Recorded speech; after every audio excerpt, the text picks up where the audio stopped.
ঘন সবুজে ঢাকা এক বিশাল বন। এই বনে ছিল নানা রকম প্রাণী, কেউ হিংস্র, কেউ শান্ত, কেউ ধূর্ত, কেউ নিরীহ।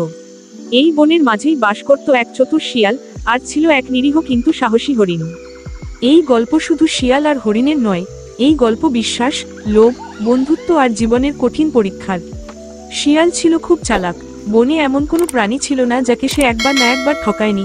অন্যদিকে হরিণ ছিল শান্ত, সৎ আর সবার উপকার করতে ভালোবাসত।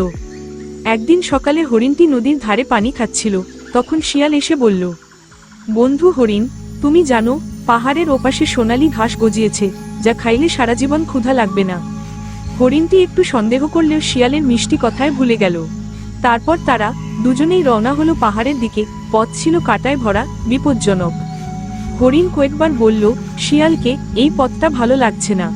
শিয়াল হেসে বলল, বড় কিছু পেতে গেলে কষ্ট তো করতেই হয়। আসলে শিয়ালের উদ্দেশ্য ছিল হরিণকে বিপদে ফেলে লাভ নেওয়া। হঠাৎ করে তারা দেখতে পেল একটি শিকারীর ফাঁদ। হরিণ থেমে গেল। শিয়াল ফিসফিস করে হরিণকে বলল, তুমি ভারী, তুমি গেলে ফাঁদ নষ্ট হবে, আগে তুমি যাও। হরিণ এগোতেই ফাঁদে আটকে গেল। শিয়াল তখন পালাতে যাচ্ছিল, কিন্তু হঠাৎ দূরে শিকারীর আওয়াজ। শিয়াল বুঝতে পারল, একাই পালাতে গেলে সে বাঁচবে না। এই প্রথম তার মনে ভয় ঢুকল। হরিণ কাঁপা গলায় বলল, শিয়াল, আমাকে ফেলে যেও না।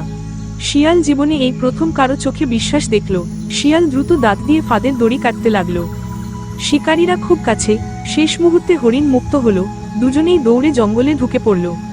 নিরাপদ জায়গায় পৌঁছে শিয়াল চুপচাপ বসে রইল।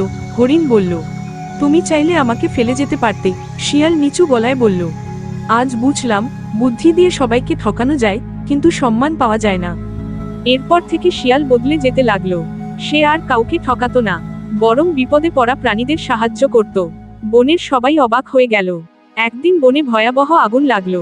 সব প্রাণী দিশেহারা। শিয়াল তার বুদ্ধি দিয়ে পালানোর পথ দেখালো। হরিণ তার শক্তি দিয়ে দুর্বলদের সাহায্য করলো। এভাবে সাহায্য করতে করতে আগুনের মাঝেই একসময় শিয়াল আটকে পড়ল। হরিণ চাইলে পালাতে পারত, কিন্তু সে ফিরে গেল, নিজের জীবন ঝুঁকিতে ফেলে।